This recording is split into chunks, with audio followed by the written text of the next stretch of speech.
تھوڑی ہی دیر بعد میں کانسٹیبل یعقوب کے ہمراہ نوید کی حویلی پہنچ گیا۔ اس نے سوگدارانہ انداز میں میرا استقبال کیا اور پوچھا، ملک صاحب کی لاش کب تک اسپتال سے واپس آئے گی جی؟ ہمیں ان کا کفن دفن کا بندوبست بھی کرنا ہے۔ میں نے اس کی آنکھوں میں دیکھتے ہوئے کہا، نوید، تمہارے بھائی کی لاش آج کسی بھی وقت تمہارے حوالے کر دی جائے گی۔ تمہیں اس سلسلے میں زیادہ پریشان ہونے کی ضرورت نہیں ہے۔ تم اس کی تدفین کے انتظامات میں لگے رہو۔ جناب، ملک صاحب کے قاتل کا کوئی سراغ ملا؟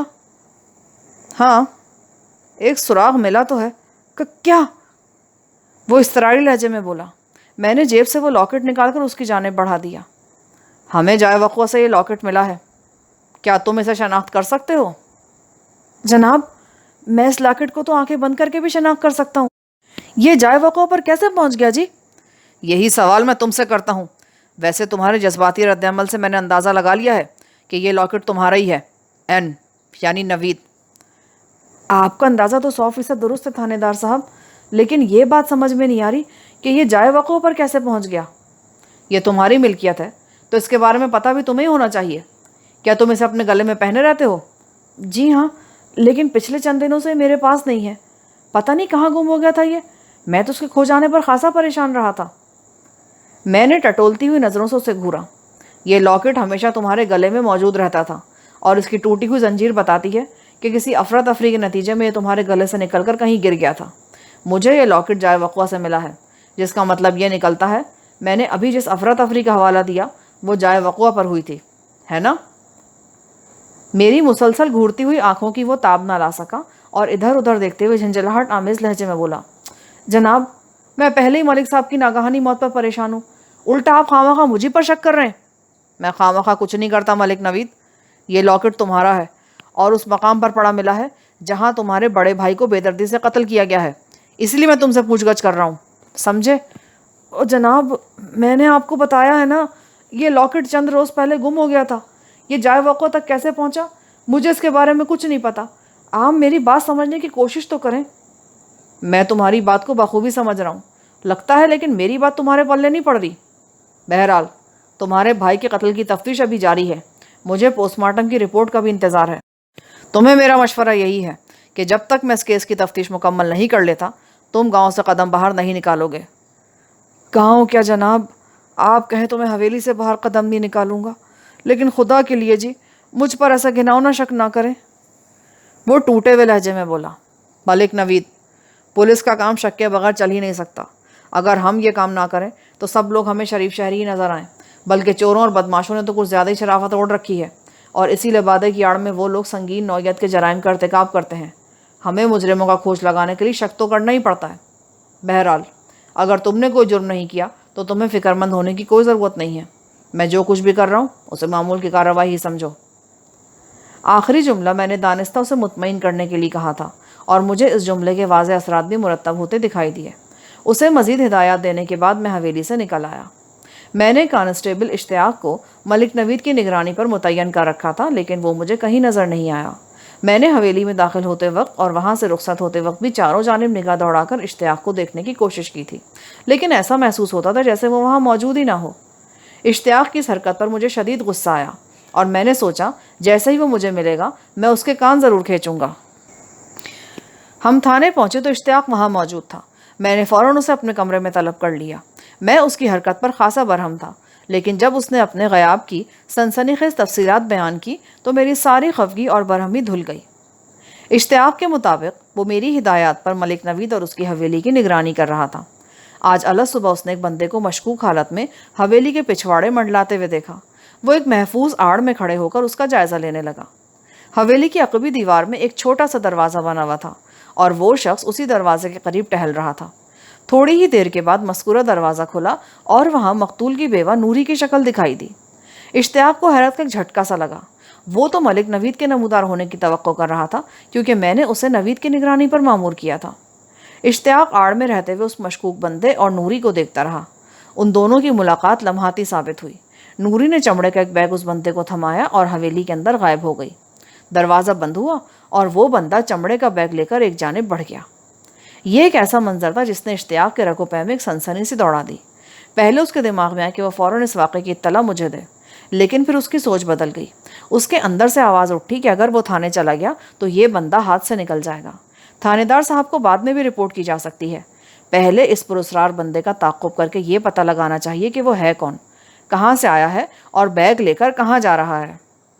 قصہ مختصر، اشتیاق بڑے محتاط انداز میں مذکورہ بندے کا تعاقب کرتے ہوئے قلعہ فرمان علی پہنچ گیا اور اس نے دیکھا کہ وہ بندہ سیدھا وہاں کے چودھری کی حویلی کے اندر داخل ہو گیا۔ اشتیاق تھوڑی دیر حویلی کے باہر رک کر اس بندے کا انتظار کرتا رہا۔ جب مذکورہ بندہ حویلی سے باہر نہیں نکلا تو اشتیاق واپس آ گیا، اور اس وقت وہ میرے سامنے بیٹھا یہ روداد سنا رہا تھا۔ چمڑے کے بیگ کا ذکر سن کر چودھری سراج کے الفاظ میری سماعت میں گونجنے لگے۔ اس نے بڑے وثوق سے کہا تھا کہ آگے آگے دیکھیں ہوتا ہے کیا۔ عین ممکن ہے چند دنوں بعد یہ پتہ چلے کہ ملک وحید اپنی موت سے قبل 80 ایکڑ اراضی مہر سلیم کے ہاتھ فروخت کر چکا ہے۔ کسی بندے کا پراسرار انداز میں چمڑے کا بیگ لے کر کوٹلہ معراج سے قلعہ فرمان علی پہنچنا یہ ثابت کرتا تھا کہ اس بیگ کے اندر کوئی نہایت ہی اہم شے تھی جو نوری نے انتہائی رازداری کے ساتھ مہر سلیم کے لیے بھجوائی تھی، اور یہ اہم شے کوئی قیمتی دستاویز بھی ہو سکتی تھی۔ میں نے فوری طور پر اشتیاق کے ساتھ ایک اور کانسٹیبل کی بھی ڈیوٹی لگا دی۔ منیر اور اشتیاق کو سادہ لباس میں رہتے ہوئے حویلی کی نگرانی کرنا تھی، اور میں نے ان دونوں کو اس بات کا مکمل اختیار بھی دے دیا کہ اگر نوری یا نوید میں سے کوئی حویلی سے نکل کر کہیں دور جانے کا ارادہ رکھتا ہو تو اسے گرفتار کر کے فوراً تھانے پہنچایا جائے۔ اس بندوبست کے بعد میں فوری طور پر قلعہ فرمان علی روانہ ہو گیا۔ اس مرتبہ میں نے اپنے ساتھ کانسٹیبل یعقوب کے علاوہ حوالدار خوشبخت کو بھی لے لیا تھا۔ وہاں کسی بھی قسم کے حالات پیش آ سکتے تھے، ممکن تھا کہ مجھے مہر سلیم کی حویلی کی تلاشی بھی لینا پڑ جاتی۔ پہلی مرتبہ جب میں قلعہ فرمان علی آیا تو سلیم کا رویہ بڑا ہی دوستانہ اور مخلصانہ تھا، لیکن اب جو میرے تیور اور عزائم دیکھے تو وہ ہتے سے اکھڑ گیا۔ ان لمحات میں مجھے وہ ویسا ہی مہر سلیم نظر آ رہا تھا جیسا نقشہ چودھری سراج نے اس کا کھینچا تھا۔ جب میں نے اسے بتایا کہ میں دوبارہ وہاں کس مقصد سے آیا ہوں تو اس کا انداز ہی بدل گیا۔ بڑی برہمی سے وہ بولا، ملک صاحب، میں وحید کا سچا دوست تھا اور آپ مجھے پر اس کے قتل کا شک کر رہے ہیں؟ لگتا ہے چودھری سراج نے آپ کو میرے خلاف بھڑکا دیا ہے۔ میں کوئی ننھا بچہ نہیں ہوں جو یوں ہی کوئی بھی مجھے بھڑکا دے گا۔ میں پکے ثبوت کے ساتھ یہاں آیا ہوں۔ شرافت سے بتا دو، تمہارا بندہ آج صبح نوری سے جو چمڑے کا بیگ لے کر آیا ہے اس کے اندر کیا تھا، ورنہ مجھے زبردستی بھی کرنا پڑے گی۔ جب میں تمہاری حویلی کی تلاشی لوں گا نا تو دودھ کا دودھ اور پانی کا پانی ہو جائے گا۔ مجھے سختی پر مجبور مت کرو مہر سلیم۔ میرے خطرناک تیور دیکھ کر وہ قدرے نرم پڑ گیا۔ اگر آپ کو میری بات کا یقین نہیں تو بے شک حویلی کی تلاشی لے لیں، پر آپ کو یہاں سے کچھ بھی نہیں ملے گا۔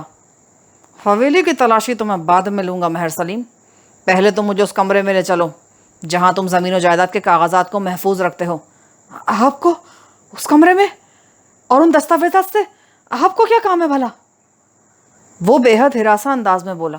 اس کی بوکھلاہٹ نے مجھے بتا دیا کہ دال میں کچھ کالا نہیں بلکہ پوری دال ہی کالی ہے۔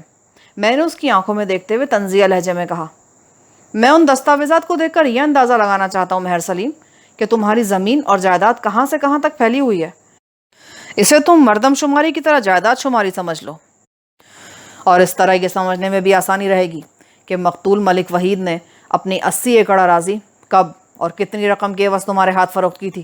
یہ آپ کیا کہہ رہے ہیں؟ میں نے تو وحید کی زمین ہی نہیں خریدی۔ تو پھر تمہیں فکر مند ہونے کی بھی ضرورت نہیں ہے، تم بے دھڑک مجھے اپنے کاغذات دکھا دو، ساری بات واضح ہو جائے گی۔ زمین و جائیداد کی دستاویزات دیکھنے کی خواہش ظاہر کر کے میں نے گویا اس کے نرخرے پر انگوٹھا رکھ دیا تھا۔ وہ اس نادیدہ ناخن کی چبھن اور انگوٹھے کے دباؤ سے بہت تڑپا اور پھڑکا، لیکن میں نے اپنی گرفت میں کوئی کمی نہیں آنے دی اور دھمکیاں آمیز انداز میں اسے ہر وہ راہ دکھا دی جس پر قدم رکھ کر وہ خطرناک نتائج حاصل کر سکتا تھا۔ بالآخر اس نے میرے عزم کے سامنے ہتھیار پھینک دیے۔ میں نے تھوڑی سی کوشش کے بعد اس کے کاغذات میں سے مقتول کی 80 ایکڑ اراضی کے کاغذات الگ کر لیے۔ یہ ایک ایسا ثبوت تھا کہ مجھے سلیم کو گرفتار کر کے تھانے لانے میں کوئی مشکل پیش نہیں آئی۔ تھانے پہنچتے ہی اس کھیل کے دوسرے کردار یعنی مقتول کی بیوی نوری کو بھی میں نے اس کی حویلی سے گرفتار کر لیا۔ دونوں کو الگ الگ کمرے میں رکھ کر میں نے ان کے بیانات قلم بند کیے، جن کی روشنی میں ملک وحید کے پراسرار قتل کا معمہ حل ہو گیا۔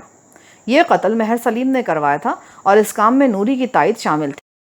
وہ دونوں اندر سے ملے ہوئے تھے اور وحید کو راستے سے ہٹانے کے بعد وہ باہر سے بھی ملنا چاہتے ہیں۔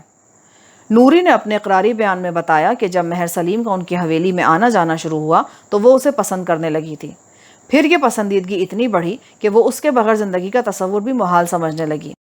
دوسری جانب سلیم کی کیفیت بھی کچھ اسی نوعیت کی تھی۔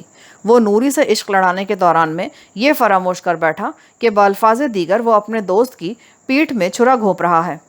نوری اور سلیم کو اس بات کا بخوبی اندازہ تھا کہ وحید کی زندگی میں وہ ایک نہیں ہو سکیں گے، لہٰذا جب انہوں نے متفقہ طور پر وحید کو اپنے راستے سے ہٹانے کا فیصلہ کیا تو نوری نے لگے ہاتھوں اپنی راہ کے آخری کانٹے کو بھی چننے کا بندوبست کر دیا۔ اس نے کوشش کر کے ملک نوید کی طلائی زنجیر چرا لی، جس میں دل کی شکل کا تعویذ تھا جس پر این بنا ہوا تھا۔ اس نے وہ لاکٹ مہر سلیم کو دے دیا تاکہ وحید کے قتل کے بعد جائے وقوع پر وہ لاکٹ پڑا ملے اور پولیس کی تفتیش کا رخ ملک نوید کی طرف مڑ جائے۔ اور ایسا کسی حد تک ہوا بھی، لیکن نوری اور مہر سلیم کی جلد بازی نے کھیل کا پاسا پلٹ کے رکھ دیا۔ اگر چمڑے کے بیگ والا واقعہ اتنی جلدی پیش نہ آیا ہوتا تو ملک نوید کی جان آسانی سے چھوٹنے والی نہیں تھی۔ اسے آپ نوید کی خوش قسمتی اور ان دونوں کی سنگین حماقت سمجھ لیں کہ چمڑے والے بیگ کے سلسلے میں انہوں نے چند روز بھی صبر نہیں کیا۔ نوری نے اسی بیگ میں 80 ایکڑ اراضی کے کاغذات کوٹلہ معراج سے قلعہ فرمان علی بھیجے تھے۔ یہ سچ ہے کہ دنیا کا ذہین سے ذہین مجرم بھی کہیں نہ کہیں کوئی غلطی ضرور کرتا ہے۔ اگر ایسا نہ ہو تو ہمیں چاروں طرف مجرم دندناتے نظر آئیں۔ بس بات اتنی سی ہے کہ مجرم کی اس غلطی کو پکڑنے کی ضرورت ہوتی ہے، جیسا کہ میں نے نوری اور مہر سلیم کی جلد بازی کو فوراً نوٹس کر لیا، ورنہ اپنی اپنی جگہ ان دونوں نے تو ایسی پرفارمنس دی تھی کہ وہی مقتول کے سب سے زیادہ ہمدرد اور خیر خواہ نظر آتے تھے، اور لاکٹ کی دستیابی کے باعث نوید کی ذات شکوک و شبہات کے بھنور میں آ پھنسی تھی۔ لیکن یہ اس کی خوش قسمتی تھی کہ عین وقت پر بازی پلٹ گئی تھی۔ خوشی کے حصول پر کوئی پابندی ہے اور نہ ہی عشق و محبت کرنے میں ممانعت، لیکن اہمیت اس بات کی ہے کہ ہمارا عمل کس نوعیت کا ہے۔ نوری اور سلیم نے ایک ہونے کے لیے جو راہ اپنائی وہ سنگینی نہیں بلکہ قابل مذمت بھی ہے۔ وہ دونوں شادی شدہ تھے۔ اپنے اپنے رفیق حیات سے بے وفائی کا ارتکاب کر کے انہوں نے جس خطرناک کھیل کا آغاز کیا تھا اس کا انجام بھی اتنا ہی خطرناک اور افسوسناک ہوا تھا۔ وہ شادی جس کے لیے انہوں نے بڑے حسین سپنے بنے تھے، وقت سے پہلے ہی پلک جھپکتے میں شادی بربادی ہو کر رہ گئی تھی۔ تحریر حسام بٹ۔ کامنٹ کر کے ہمیں اپنی رائے سے آگاہ کریں کہ آپ کو یہ کہانی کیسی لگی۔